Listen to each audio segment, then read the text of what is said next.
ಚಿರೋಟಿ ರವೆಯಿಂದ soft ಆದ ರುಚಿಕರವಾದಂಥ ಲಡ್ಡುನ ಹೇಗೆ ಮಾಡೋದು ಅಂತ ಇವತ್ತಿನ ವಿಡಿಯೋದಲ್ಲಿ ತೋರಿಸ್ತಾ ಇದ್ದೀನಿ. ಈ ಲಡ್ಡುವನ್ನು ನೀವು 15ರಿಂದ 20 ದಿನದವರೆಗೂ ಇಟ್ಟು ಕೂಡ ತಿನ್ಬೋದು. ಇನ್ಸ್ಟೆಂಟಾಗಿ ರೆಡಿ ಆಗುತ್ತೆ ಮತ್ತು ಅಷ್ಟೇ ರುಚಿಯಾಗಿರುತ್ತೆ. ಒಂದು ಸಲ ವಿಡಿಯೋನ ಮಿಸ್ ಮಾಡ್ದೇ ಕೊನೆವರೆಗೂ ನೋಡಿಕೊಂಡ್ರೆ ಬರದೇ ಇರೋರು ಕೂಡ ತುಂಬ ಸುಲಭವಾಗಿ ಮಾಡ್ಕೋಬೋದು. ಹಲೋ ವೀಕ್ಷಕರೇ, ಎಲ್ರಿಗೂ ನಮಸ್ಕಾರ. ದೀಪಾ ಈಸಿ ಹೋಮ್ ರೆಸಿಪಿಗೆ ತಮ್ಮೆಲ್ಲರಿಗೂ ಸ್ವಾಗತ. ಬನ್ನಿ ಹಾಗಾದರೆ ಈ ಸಾಫ್ಟಾದ ಲಡ್ಡು ಮಾಡಲಿಕ್ಕೆ ಬೇಕಾಗಿರುವಂಥ ಸಾಮಗ್ರಿಗಳು ಏನಂತ ನೋಡ್ಕೊಂಬರೋಣ. ಚಿರೋಟಿ ರವೆ, ಸಕ್ಕರೆ, ತುಪ್ಪ, ದ್ರಾಕ್ಷಿ ಮತ್ತು ಗೋಡಂಬಿ, ಇದ್ರ ಜೊತೆಗೆ ಒಂದು ಸ್ವಲ್ಪ ಏಲಕ್ಕಿ ಕೂಡ ತೊಗೊಂಡಿದ್ದೀನಿ. ಬನ್ನಿ ಇವೆಲ್ಲ ಸಾಮಗ್ರಿಗಳನ್ನು ಉಪಯೋಗಿಸಿ ಮಾಡೋದು ಹೇಗೆ ಅಂತ ಒಂದು ಸಲ ನೋಡ್ಕೊಂಬರೋಣ. ನಾನಿಲ್ಲಿ ಉಂಡೆ ಮಾಡಲಿಕ್ಕೆ 1 kg ಆಗುವಷ್ಟು ಚಿರೋಟಿ ರವೆ ತೊಗೊಂಡಿದ್ದೀನಿ. ನಿಮ್ಮ ಮನೆಯಲ್ಲಿ ಈ ರೀತಿ ಚಿರೋಟಿ ರವೆ ಇದ್ದರೆ ಇದರಿಂದ ಮಾಡಿಕೊಡ್ರಿ. ಇರಲಿಲ್ಲ ಅಂದರೆ ಸಣ್ಣ ರವೆ ಅಥವಾ ಮೀಡಿಯಮ್ ಸೈಜ್ ರವೆ ಅಂತ ಸಿಗುತ್ತೆ, ಅದರಿಂದ ಕೂಡ ನೀವು ಮಾಡ್ಕೋಬೋದು. ನಾನಿಲ್ಲಿ 1 kg ಆಗುವಷ್ಟು ಚಿರೋಟಿ ರವೆ ತೊಗೊಂಡಿದ್ದೀನಿ. ನಿಮಗೆ ಎಷ್ಟು ಬೇಕೋ ಅಷ್ಟು ರವೆನ ಉಪಯೋಗಿಸ್ಕೋಬೋದು. ಈಗ ಈ ರವೆಯನ್ನು ಮೊದಲು ಹುರ್ಕೊಳ್ಳೋಣ. ಹಾಗಾಗಿ ಸ್ಟವ್ನ ಆನ್ ಮಾಡಿ ಒಂದು ಕಡಾಯಿ ಇಟ್ಕೊತಾ ಇದ್ದೀನಿ. ಈಗ ಇದರಲ್ಲಿ ಒಂದು ಸ್ವಲ್ಪ ತುಪ್ಪ ಹಾಕ್ಕೊಳ್ಳೋಣ. ತುಪ್ಪ ಹಾಕಿದಷ್ಟು ಉಂಡೆ ರುಚಿ ಮತ್ತು ಘಮ ಎರಡೂ ಕೂಡ ತುಂಬ ಚೆನ್ನಾಗಿರುತ್ತೆ. ಹಾಗಾಗಿ ತುಪ್ಪ ಸ್ವಲ್ಪ ಜಾಸ್ತಿನೇ ಹಾಕ್ಕೊಡ್ರಿ. ಮೊದಲು ತುಪ್ಪನ ಸ್ವಲ್ಪ ಬಿಸಿ ಮಾಡ್ಕೊಳ್ಳೋಣ.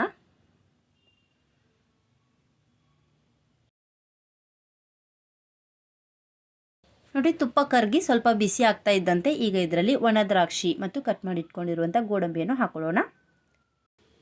ಈಗ ಇವೆರಡನ್ನು ನೀಟಾಗಿ ಹುರ್ಕೊಳ್ಳೋಣ. ಗ್ಯಾಸನ್ನು ಮೀಡಿಯಮ್ ಫ್ಲೇಮ್ನಲ್ಲೇ ಇಟ್ಕೊಳ್ರಿ. ಹೈ ಫ್ಲೇಮಲ್ಲಿ ಇಟ್ಟರೆ ಬೇಗನೆ ಸೀದೋಗ್ಬಿಡುತ್ತೆ. ನೋಡಿ, ಒಂದು ಸ್ವಲ್ಪ ಈ ರೀತಿ ಚೆನ್ನಾಗಿ ಹುರಿದಾದ್ಮೇಲೆ ಈಗ ಇವುಗಳನ್ನು ತೆಗೆದು ಒಂದು ಕಪ್ನಲ್ಲಿ ಎತ್ತಿಟ್ಕೊಳ್ಳೋಣ. ಗ್ಯಾಸನ್ನು ಲೋ ಫ್ಲೇಮಲ್ಲಿ ಇಟ್ಟು ಈಗ ಇದೇ ತುಪ್ಪಕ್ಕೆ 1 kg ಆಗುವಷ್ಟು ನಾನು ಚಿರೋಟಿ ರವೆಯನ್ನು ಹಾಕ್ಕೊತಾ ಇದ್ದೀನಿ. ತುಪ್ಪ ನಿಮ್ಗೆ ಏನಾದರೂ ಕಡಿಮೆ ಅನ್ನಿಸ್ತಾ ಇದ್ದರೆ ಇನ್ನೂ ಸ್ವಲ್ಪ ಹಾಕಿ ಬಿಸಿ ಮಾಡ್ಕೋಬೋದು. ಆ ತುಪ್ಪದಲ್ಲಿ ಮೊದಲು ರವೆನ ಈ ರೀತಿ ಮಿಕ್ಸ್ ಮಾಡ್ಕೊಳ್ರಿ. ನಿಮಗೆ ಗೊತ್ತಾಗುತ್ತೆ ತುಪ್ಪ ಎಷ್ಟು ಬೇಕಾಗುತ್ತೆ ಅಂತೇಳಿ. ಈ ರೀತಿ ಮಿಕ್ಸ್ ಮಾಡಿದ್ಮೇಲೆ ನಿಮ್ಗೆ ಏನಾದರೂ ತುಪ್ಪ ಕಡಿಮೆ ಅನ್ನಿಸ್ತಾ ಇದ್ದರೆ ಇನ್ನೂ ಸ್ವಲ್ಪ ಮೇಲೆ ಹಾಕಿ ಹುರ್ಕೋಬೋದು. ತುಪ್ಪ ಸ್ವಲ್ಪ ಜಾಸ್ತಿ ಇದ್ದಷ್ಟು ಉಂಡೆ ಕೂಡ ಚೆನ್ನಾಗಾಗುತ್ತೆ ಮತ್ತು ರುಚಿ ಕೂಡ ತುಂಬ ಚೆನ್ನಾಗಿರುತ್ತೆ. ಹಾಗಾಗಿ ಸ್ವಲ್ಪ ಜಾಸ್ತಿನೇ ಹಾಕ್ಕೊಳ್ರಿ. ಗ್ಯಾಸನ್ನು ಮೀಡಿಯಮ್ ಫ್ಲೇಮ್ನಲ್ಲಿಟ್ಟು ಈ ರವೆಯನ್ನು ಚೆನ್ನಾಗಿ ಹುರ್ಕೊಳ್ಳೋಣ.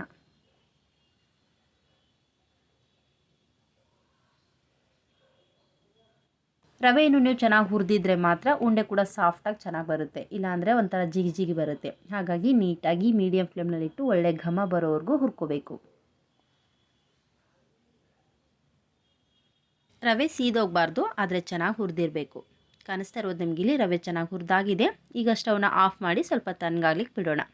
ರವೆ ತಣ್ಣಗಾಗಲಿ ಅಷ್ಟರಲ್ಲಿ ಕಡೆ ಪಾಕನ ರೆಡಿ ಮಾಡೋದು ಹೇಗೆ ಅಂತ ನೋಡ್ಕೊಳ್ಳೋಣ. ಮೊದಲು ಸ್ಟವ್ನ ಆನ್ ಮಾಡಿ ಒಂದು ಅಗಲವಾದಂಥ ಪಾತ್ರೆ ಇಟ್ಕೊತಾ ಇದ್ದೀನಿ.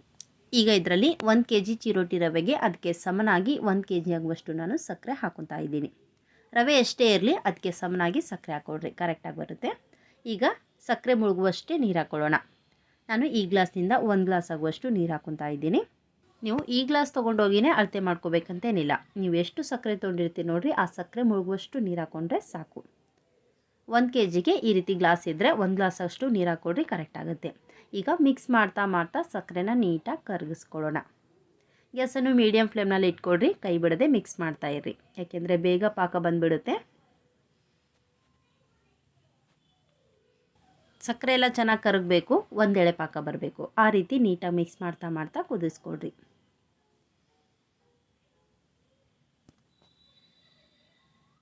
ಈ ರೀತಿ ಉಂಡೆ ಮಾಡಲಿಕ್ಕೆ ನಿಮಗೇನು ಜಾಸ್ತಿ ಟೈಮ್ ಬೇಕಾಗಲ್ಲ. ಒಂದು ಅರ್ಧ ಗಂಟೆ ಟೈಮ್ ಇದ್ದರೆ ಸಾಕು, ಫಟಾಫಟ್ ಅಂತ ಮಾಡ್ಕೋಬೋದು. ಫಸ್ಟ್ನೇ ಸಲ ಮಾಡ್ಕೊತಾ ಇದ್ದರೂ ಪರ್ಫೆಕ್ಟಾಗಿ ಬರುತ್ತೆ. ಕ್ಲಿಯರಾಗಿ ನೋಡ್ಕೊಳ್ರಿ ಅಷ್ಟೇ.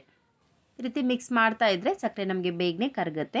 ಸಕ್ಕರೆ ಕರಗ್ತಾ ಇದ್ದಂತೆ ಪಾಕನ ಆಗಾಗ ಚೆಕ್ ಮಾಡಲಿಕ್ಕೆ ಶುರು ಮಾಡಬೇಕು. ನೀವು ಪಾಕನ ನಾವು ಯಾವ ರೀತಿ ಚೆಕ್ ಮಾಡ್ಕೋಬೇಕು ಅಂದರೆ, 2 ಬೆಳ್ಳಿನ ಮಧ್ಯಕ್ಕೆ ಸ್ವಲ್ಪ ಪಾಕನ ಅಂಟಿಸಿ ಈ ರೀತಿ ಮಾಡಿದ್ರೆ 2 ಬೆಳ್ಳಿನ ಮಧ್ಯದಲ್ಲಿ ಈ ರೀತಿ ಒಂದು ಎಳೆ ಬರಲಿಕ್ಕೆ ಶುರು ಆಗಬೇಕು. ನೋಡಿರಿ, ಪಾಕ ಬಂದೇ ಬಿಟ್ಟಿದೆ. ಇದು ನಿಮಗೆ ಕ್ಲಿಯರಾಗಿ ಗೊತ್ತಾಗಲಿಲ್ಲ ಅಂದರೆ ಒಂದು ತಟ್ಟೆ ತೊಗೊಳ್ರಿ, ಅದರಲ್ಲಿ ಸ್ವಲ್ಪ ನೀರು ಹಾಕ್ಕೊಳ್ರಿ. ಆ ನೀರಲ್ಲಿ ಕುದೀತಾ ಇರುವಂಥ ಪಾಕನ ಸ್ವಲ್ಪ ಹಾಕಿದ್ರೆ ನೋಡಿರಿ, ಪಾಕ ಕೆಳಗಡೆ ಈ ರೀತಿ ಅಂಟ್ಕೊಂಡು ಕೂರಬೇಕು. ನೀರಲ್ಲಿ ಎಲ್ಲ ಕಡೆ ತೇಲ್ತಾ ಇರಬಾರ್ದು. ಈ ರೀತಿ ಒಂದೇ ಕಡೆ ಕೂತ್ರೆ ಪಾಕ ನಮಗೆ ಕರೆಕ್ಟಾಗಿ ಬಂದಿದೆ ಅಂತ ಅರ್ಥ. ಇದು ಒಂದೆಳೆ ಪಾಕ, ಗೊತ್ತಾಯ್ತಲ್ವಾ? ಈ ರೀತಿ ಒಂದೆಳೆ ಪಾಕ ಬಂದಮೇಲೆ ಇಮಿಡಿಯೇಟಾಗಿ ನಾವು ಸ್ಟವ್ನ ಆಫ್ ಮಾಡ್ಕೊಂಡ್ಬಿಡಬೇಕು. ಒಂದೆಳೆ ಪಾಕ ಬಂದಮೇಲೂ ನಾವು ಪಾಕನ ಇನ್ನೂ ಕುದಿಸಿದ್ರೆ ಉಂಡೆ ನಮಗೆ ಗಟ್ಟಿಯಾಗುತ್ತೆ. ಹಾಗಾಗಿ ಪಾಕ ಬಂದಮೇಲೆ ಇಮಿಡಿಯೇಟಾಗಿ ಸ್ಟವ್ನ ಆಫ್ ಮಾಡಿ ಪಾತ್ರೆನ ಕೆಳಗಿರಿಸಿ ಈಗ ಇದರಲ್ಲಿ ಮುಂಚೆನೇ ಕುಟ್ಟಿಟ್ಕೊಂಡಿರುವಂಥ ಏಲಕ್ಕಿ ಪುಡಿನ ಹಾಕೊತಾ ಇದ್ದೀನಿ. ಆಮೇಲೆ ಇಮಿಡಿಯೇಟಾಗಿ ಮುಂಚೆನೇ ಹುರಿದಿಟ್ಕೊಂಡಿರುವಂಥ ಚಿರೋಟಿ ರವೆಯನ್ನು ಇದಕ್ಕೆ ಸೇರಿಸ್ಕೊಳ್ಳೋಣ. ಸ್ಟವ್ ಆಫ್ ಮಾಡಿದ್ಮೇಲೆ ಈ ರೀತಿ ಪಾಕಕ್ಕೆ ರವೆನ ಸೇರಿಸ್ಕೋಬೇಕು. ನೋಡಿರಿ, ಎಲ್ಲ ರವೆ ಹಾಕಿದ್ಮೇಲೆ ತಡ ಮಾಡ್ದೇ ಈ ರೀತಿ ಗರಗರ ಅಂತ ಮಿಕ್ಸ್ ಮಾಡಿಕೊಡ್ರಿ. ಯಾವುದೇ ರೀತಿ ಗಂಟಾಗಲ್ಲ, ಆದರೆ ನೀಟಾಗಿ ಮಿಕ್ಸ್ ಮಾಡ್ಕೋಬೇಕು ಅಷ್ಟೇ. ಒಂದೆಳೆ ಪಾಕನ ನೀವು ಕರೆಕ್ಟಾಗಿ ಮಾಡಿಕೊಂಡ್ರೆ ಉಂಡೆ ಯಾವುದೇ ಕಾರಣಕ್ಕೂ ಹಾಳಾಗಲ್ಲ, ತುಂಬ ಸಾಫ್ಟಾಗಿ ಚೆನ್ನಾಗಿ ಬರುತ್ತೆ. ಹಾಗಾಗಿ ಪಾಕ ತೆಗಿಯುವಾಗ ಕರೆಕ್ಟಾಗಿ ಮಾಡಿಕೊಡ್ರಿ. ನೀವೇನಾದರೂ ಒಂದೆಳೆ ಪಾಕಕ್ಕಿಂತ ಪಾಕನ ಸ್ವಲ್ಪ ಜಾಸ್ತಿ ಬೇಯಿಸ್ಕೊಂಡಿದ್ರೆ ಆ ಟೈಮಲ್ಲಿ ಸ್ಟವ್ ಆಫ್ ಮಾಡಿದ್ಮೇಲೆ ರವೆ ಹಾಕೋಕ್ಕಿಂತ ಮುಂಚೆ ಪಾಕಕ್ಕೆ ಸ್ವಲ್ಪ ತಣ್ಣೀರು ಸಿಂಪಡಿಸ್ಕೊಡ್ರಿ. ಆಮೇಲೆ ರವೆನ ಹಾಕಿ ಮಿಕ್ಸ್ ಮಾಡಿಕೊಂಡ್ರೆ ಆಗ ಕೂಡ ಉಂಡೆ ಗಟ್ಟಿ ಬರಲ್ಲ, ಸಾಫ್ಟಾಗಿ ಚೆನ್ನಾಗಿ ಬರುತ್ತೆ. ನೀವು ಒಂದೆಳೆ ಪಾಕನ ಕರೆಕ್ಟಾಗಿ ರೆಡಿ ಮಾಡಿ ರವೆನ ಸೇರಿಸ್ಕೊಂಡ್ರೆ ಹದ ಈ ರೀತಿಯಾಗಿರುತ್ತೆ. ನೋಡಿ, ಎಲ್ಲವನ್ನು ನೀಟಾಗಿ ಕಲಿಸ್ಕೊಂಡಿದ್ದೀನಿ, ತುಂಬಾ ಚೆನ್ನಾಗಿ ರೆಡಿಯಾಗಿದೆ. ಈಗ ಕೊನೆಯಲ್ಲಿ ಮುಂಚೆನೇ ತುಪ್ಪದಲ್ಲಿ ಹುರಿದಿಟ್ಕೊಂಡಿರುವಂಥ ದ್ರಾಕ್ಷಿ ಗೋಡಂಬಿಯನ್ನು ಸೇರಿಸಿ ಮಿಕ್ಸ್ ಮಾಡ್ಕೊಳ್ಳೋಣ. ಈ ಹದಕ್ಕಿದ್ರೆ ನಮಗೆ ಉಂಡೆ ಸಾಫ್ಟಾಗಿ ಬರುತ್ತೆ. ನೋಡಿ, ಎಲ್ಲವನ್ನು ನೀಟಾಗಿ ಕಲಿಸ್ಕೊಂಡಿದ್ದೀನಿ, ತುಂಬಾ ಚೆನ್ನಾಗಿ ರೆಡಿಯಾಗಿದೆ. ಈಗ ಮೇಲ್ಮುಚ್ಚಿ ಒಂದು 20 ನಿಮಿಷದವರೆಗೂ ಬಿಟ್ಬಿಡೋಣ. ನೋಡಿ, ಒಂದು 20 ನಿಮಿಷ ಆದಮೇಲೆ ನಾನು ಉಂಡೆ ಕಟ್ಟೋದು ಹೇಗೆ ಅಂತ ತೋರಿಸ್ತೀನಿ ನಿಮಗಿಲ್ಲಿ. ಎಲ್ಲವನ್ನು ಮಿಕ್ಸ್ ಮಾಡ್ಕೋಬೇಡ್ರಿ, ನಿಮ್ಗೆ ಎಷ್ಟು ಬೇಕೋ ಅಷ್ಟಷ್ಟು ಮಾತ್ರ ಈ ರೀತಿ ಸ್ಪೂನಿಂದ ತೆಗೆದು ಉಂಡೆನ ಕಟ್ತಾ ಹೋಗೋಣ. ನಿಮ್ಗೆ ಯಾವ ಸೈಜಲ್ಲಿ ಬೇಕೋ ಆ ಸೈಜಲ್ಲಿ ಉಂಡೆನ ಮಾಡ್ಕೋಬೋದು. ನೋಡಿ, ಈ ರೀತಿ ಸ್ವಲ್ಪ ತೊಗೊಂಡು ಎರಡು ಕೈಯಿಂದ ಈ ರೀತಿ ಮಾಡಿದ್ರೆ ಸಾಕು, ಆದಷ್ಟು ಬೇಗನೆ ಉಂಡೆ ಸಾಫ್ಟಾಗಿ ರೆಡಿ ಆಗುತ್ತೆ. ಈಗ ಇದನ್ನು ಒಂದು ತಟ್ಟೆಯಲ್ಲಿ ಇಟ್ಕೊಳ್ಳೋಣ. ಇದೇ ರೀತಿ ಎಲ್ಲದರಿಂದನೂ ಕೂಡ ಉಂಡೆನ ಕಟ್ಟಿ ರೆಡಿ ಮಾಡ್ಕೊಳ್ಳೋಣ. ಪಾಕವನ್ನು ನೀವು ಕರೆಕ್ಟಾಗಿ ಮಾಡ್ಕೊಂಬಿಟ್ರೆ ಉಂಡೆ ಎಷ್ಟೇ ಇದ್ದರೂ ಕೂಡ ಬೇಜಾರಾಗಲ್ಲ, ಬೇಗನೆ ಕಟ್ಕೋಬೋದು.